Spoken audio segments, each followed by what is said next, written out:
Bon, c'est qui a dit qu'il fallait virer Monaco, hein? Ce qu'on chope, je veux plus jamais l'entendre, ce type. Non, c'est pas que personne n'a dit ça et que moi qui invente des trucs. Ce week-end a été un très bon week-end de Formule 1, notamment la qualif. Et bah, je vous propose qu'on aille débriefer tout ça. C'est parti. Alors avant de commencer, je tenais à vous dire, j'ai lancé un podcast avec deux de mes amis.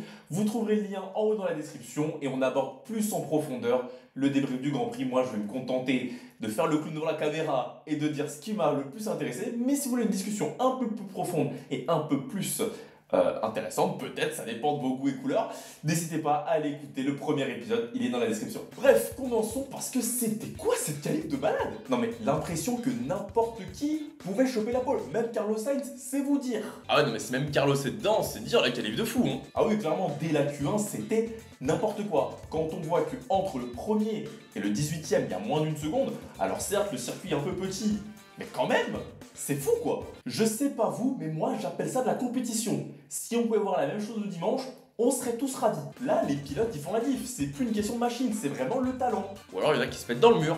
N'est-ce pas Pérez?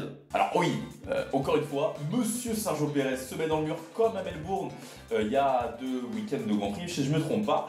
C'est malheureux, surtout que ça intervient en Q1, c'est pas comme si c'était le dernier tour de Q3 qui pousse à fond comme Charles Leclerc l'a fait à Monaco il y a 2 ans justement il me semble, ou l'an dernier je sais plus quand il va prendre le départ.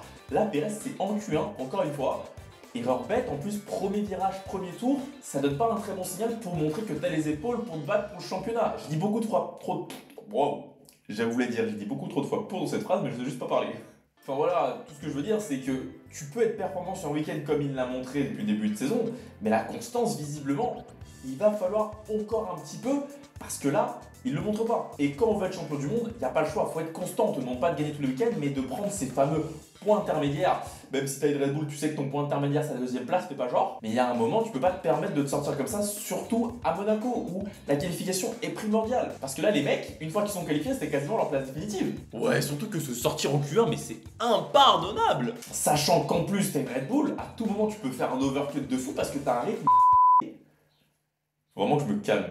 Non mais au premier virage quoi, on est quoi sur Open Lobby sur F1? Non frérot, t'es pro, t'as pas le droit, surtout dans la Red Bull où t'as rien à jouer quoi. En Q1, je suis choqué, c'est pas normal. C'est clair, après il a pas été le seul en difficulté, certes l'un des seuls à se mettre dehors, mais t'as aussi eu Lewis Hamilton qui devant a eu du mal et il s'en est dû sortir vraiment des gros tours en toute fin de qualif pour espérer passer en Q2 et en Q3. Après, il arrive quand même au final à y aller, et heureusement parce que ça nous a donné un spectacle grandiose. Que ce soit lui, la presque pole d'Ocon, la presque pole d'Alonso, ou même, comme j'ai dit, les Ferrari, cette qualif, la Q3, c'était dingue.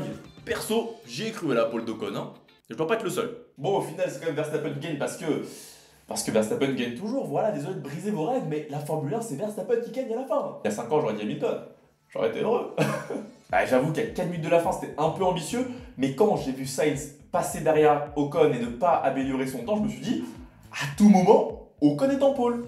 Après, Alonso est arrivé, il a pris un dixième et Verstappen, il est venu rappeler la mise, mais dans l'idée, Ocon, il a été très proche tout le long. Hein. Donc au final, il finit P4 et il se retrouve 3ème sur la grille parce que, évidemment, Charles Leclerc, évidemment qu'il doit prendre quelque chose à Monaco cette année, c'était une pénasse sur la grille parce qu'il a gêné Norris dans son tour de qualification. Ouais, on n'a vraiment pas le droit au bonheur.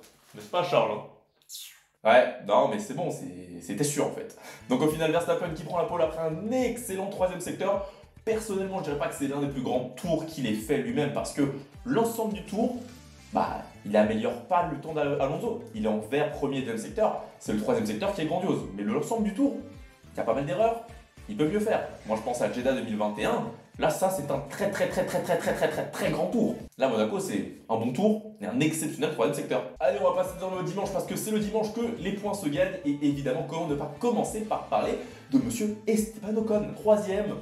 Ça force le respect. Ah bah après Miami, je pense pas que quelqu'un aurait parié dessus, moi je l'aurais pas fait, hein, c'est sûr. Oh bah soyons honnêtes, hein, je pense que n'importe qui tu lui demandes avant le week-end, est-ce que Ocon va être sur le podium? Personne ne dit oui, ou s'il dit oui c'est que c'est un menteur.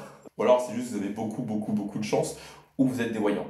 Et dans ce cas-là, dites-nous qui gagne à Barcelone, s'il vous plaît, Hamilton ou Leclerc. Bref, moi la question que je me pose c'est est-ce que c'est le talent d'Ocon qui a permis cette magnifique 3ème place?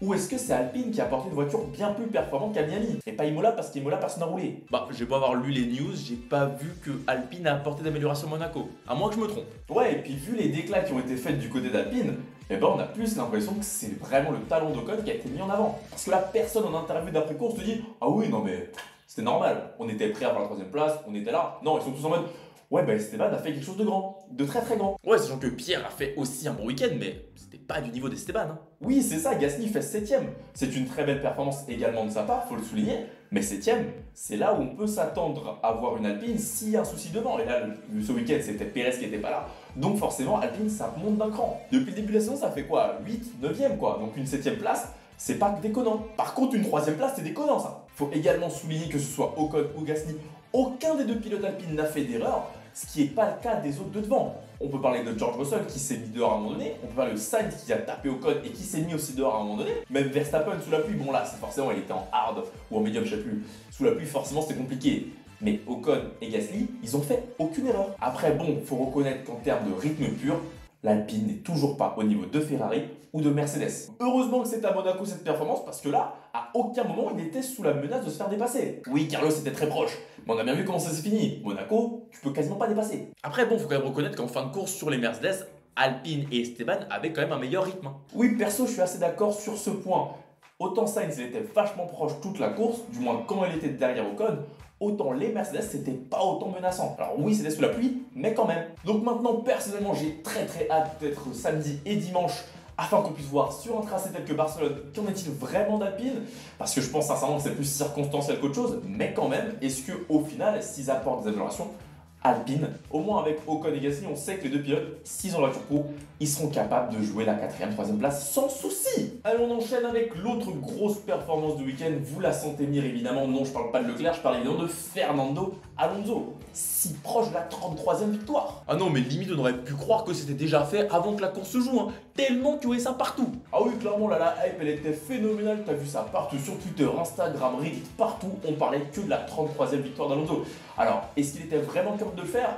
Bah, en vrai, oui. Hein, quand tu vois le week-end, oui, il était vraiment pas loin. Il était à 2 virages de choper la pole et potentiellement, du coup, la victoire. Ouais, c'est clair qu'à Monaco, la pole, elle te donne quand même de grandes chances de gagner. Hein. Ah, c'est clair, et vu la puissance de Red Bull sur les autres circuits un peu plus normaux, où il y aura forcément de la place pour dépasser, bah, je doute qu'Alonso et Aston Martin auront de nouveau l'occasion de gagner. Parce que là, en partant deuxième Monaco, on l'a vu, le rythme de course, il est encore bien trop loin. Bien trop loin. Monaco, ça va, c'était quand même qu'à 10 secondes au moment du premier arrêt. Mais c'est quand même vachement compliqué d'espérer gagner avec 10 secondes de retard, quoi. C'est vrai que c'est difficile de mettre en place une stratégie pour déstabiliser Red Bull quand t'as autant de retard. Ouais, clairement. À part s'ils n'avaient pas mis les médiums, quoi. Et qu'ils avaient mis direct les inters. Je sais pas. Quand tout le monde te dit que la pluie arrive, que tu regardes les caméras et que tu vois qu'il y a de la pluie qui tombe, pourquoi tu rentres mettre des médiums? Alors, je pense qu'au moment où ils s'arrêtent de mettre les médiums, s'ils mettaient des inters, ça aurait été un tour trop tôt. Mais le tour d'après, il aurait pu s'arrêter de mettre des inters, sachant que Verstappen ne s'était pas encore arrêté. Bah, c'est pas pour rien qu'ils mettent les inters 2 tours après. Hein. Ce qui fait qu'au moment où il s'arrête, il y a 10 secondes de retard, et vu comment Verstappen a perdu du temps avec ses pneus slick sous la pluie, il y aurait eu moyen que, allez, à quelques secondes près, ça aurait pu passer. Pourquoi Aston a paniqué comme ça? Il n'y avait pas besoin.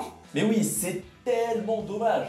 Après, il faut écouter aussi du côté d'Aston Martin leur justification. Alonso était en grande difficulté sur ses pneus et c'est vrai que si jamais il était resté plus longtemps, peut-être que sous la pluie, il se serait mis dans le mur. De plus, l'équipe avait anticipé qu'une légère pluie et que ça allait vite sécher. Donc il s'était dit, on met les médiums, passons la pluie. C'est de l'eau, hein, on n'a pas peur de ça. À part quand ça Imola. Là, on a un peu plus peur. Après, pas de regret du côté de Aston parce que ça reste quand même leur meilleur résultat en tant qu'équipe. Deuxième.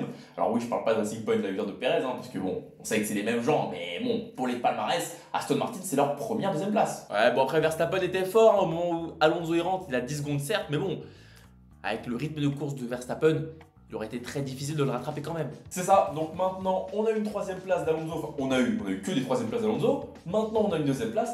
Est-ce que la victoire sera jouable cette saison? Comme je le dis, moi je pense que Monaco, c'était leur chance. Ouais, bonne question.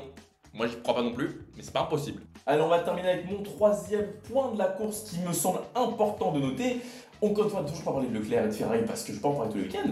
On va parler de Mercedes, bien évidemment. Cette voiture B, la W14B, qui au final n'est peut-être pas si performante que ça. Alors oui, je sais, je suis déjà tout de suite très pessimiste et je pense que je me plante complètement, mais on va quand même en parler. Donc après une saison et 4 grands prix où leur concept sans sidepods,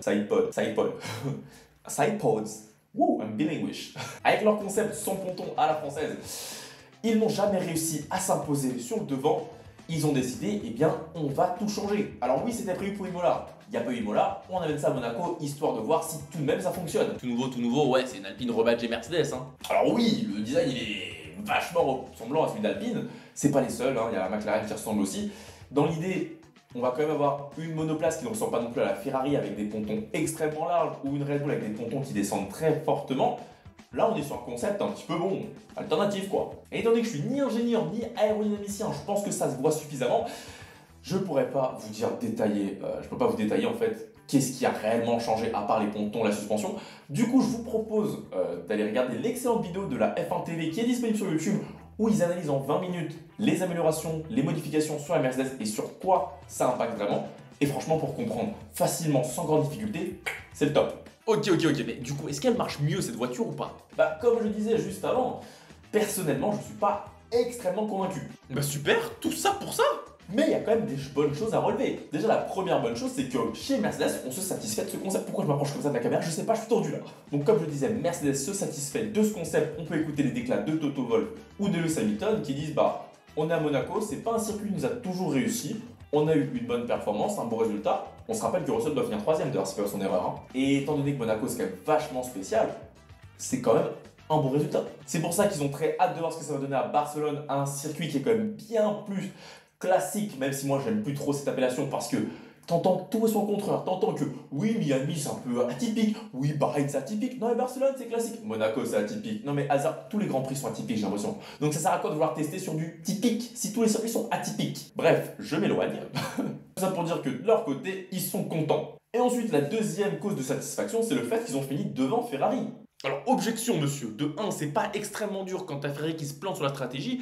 Et de 2, cette saison, on les a déjà vus battre Ferrari sans grande difficulté, hein. Alors personnellement, je suis assez d'accord avec ton analyse. Dans le sens où, Mercedes Ferrari, on a vu que ça dépendait d'un circuit à l'autre, qui sait qui finissait devant l'autre. Donc de là à être aussi catégorique que Toto Wolff de dire on est devant les Ferrari maintenant, on est satisfait, à voir à Barcelone. Parce que quand même en qualif, Leclerc est fini devant. Je dis ça, je dis rien. Bref, ce Grand Prix s'est passé plein d'autres choses entre tous les accrochages, les dépassements sur Sargent, la McLaren qui au final rentre dans les points. Bref, vous l'avez vu, il s'est passé plein de trucs. Donc si vous voulez voir plus d'informations, n'hésitez pas à aller checker le podcast. Parce que là-dedans, on va entrer un peu plus en détail sur d'autres éléments du Grand Prix. Moi, je pense qu'on va s'arrêter là aujourd'hui. J'espère que cet épisode vous aura plu. N'hésitez pas à liker, partager. Vous connaissez la chanson, hein, je ne vais pas vous le rappeler. On vous le saoule déjà suffisamment assez, les youtubeurs. Dans tous les cas, moi, je vous dis à la prochaine. C'était Georges F1. Salut!